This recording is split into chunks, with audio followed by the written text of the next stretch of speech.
Hello Manchester United fans, it's Sam Hutchison here with Manchester Evening News. The cup action continues this week as Manchester United face off against West Ham in the FA Cup 5th round. Here is our preview.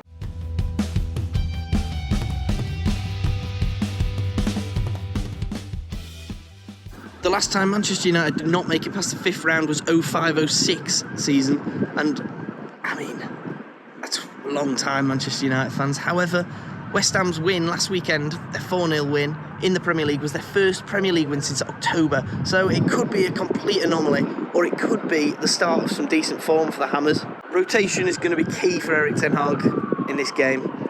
I mean, at Wembley it was pretty much a full-strength side, given the injuries, and I can see him rotating heavily this game. I think a new goalkeeper, a couple of new defenders, maybe even a new look midfield that we haven't even seen yet in a Manchester United shirt, and maybe even some new attackers, bit of rest for Weghorst could be in order.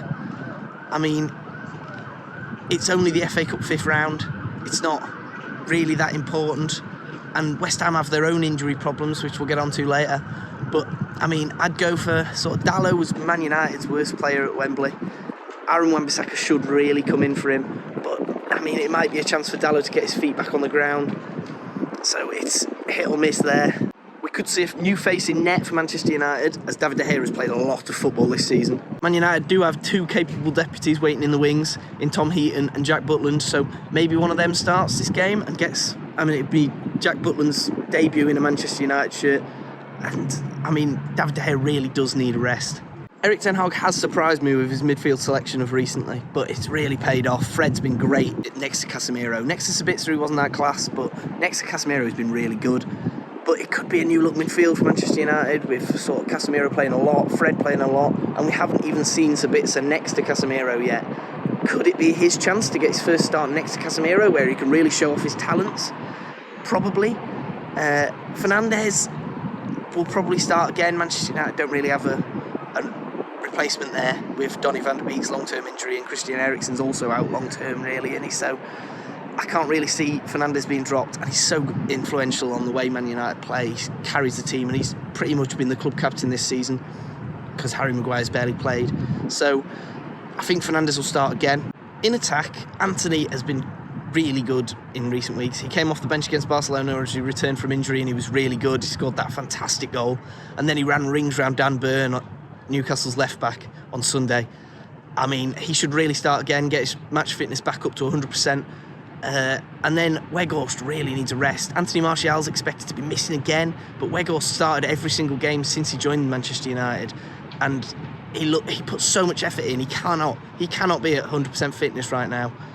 So maybe Martial, if he's fit, comes back in. Probably Rashford goes up front, and Erik Ten Hag brings on sort of Elanga or Garnacho on the left wing with Antony on the right. We just don't know, but undoubtedly Erik Ten Hag will get it right. As for West Ham's team news, is David Moyes with a couple of injury updates. Well, we've got a squad available and ready to go. We've got a few injuries. Lucas Fabianski's got a fractured cheekbone and an eye socket, so we've not quite got the everything correct in as far as know what we're going to do yet, whether it will be operated on or whether it will be healing itself or time span at the moment. But that's the update on Lucas Fabianski. Vladimir Kufal's got a heel injury, which will keep him out. So I think that's really the two injuries we had from the weekend. So apart from that, I think the squad's just about what it was. Danny Ings is cup tied, obviously. So yeah. The players who could make the difference are probably Rashford and Casemiro, Manchester United's two-star men. Casemiro just anchors that midfield, and he's so good. He's shown that class that we all knew he had, and he's been so good since signing, really. I don't think he's droppable for Manchester United at the minute. And then Rashford was given retrospectively that goal in the cup final, which was originally given an own goal, but his great season has continued and his form has continued, and he's only really Manchester United's other option up front. You can't really play Garnacho or Elanga or Antony up there in the absence of Weghorst, so I think Rashford will have to start yet again. So now, Manchester United fans, it's time for a line-up and score prediction. I think it'll be 3-0 Manchester United. It is at home, and West Ham really aren't that great this season. I think it'll be Jack Butland getting his debut in net. I think Dalot will start at right back to sort of Erik Ten Hag tries to get him in a bit more form, and he might even bring Wan-Bissaka off the bench at half time like he did in the cup final. At centre half, I think it'll be Lindelof next to Martinez. Varane probably needs a rest, he's played a lot of football recently.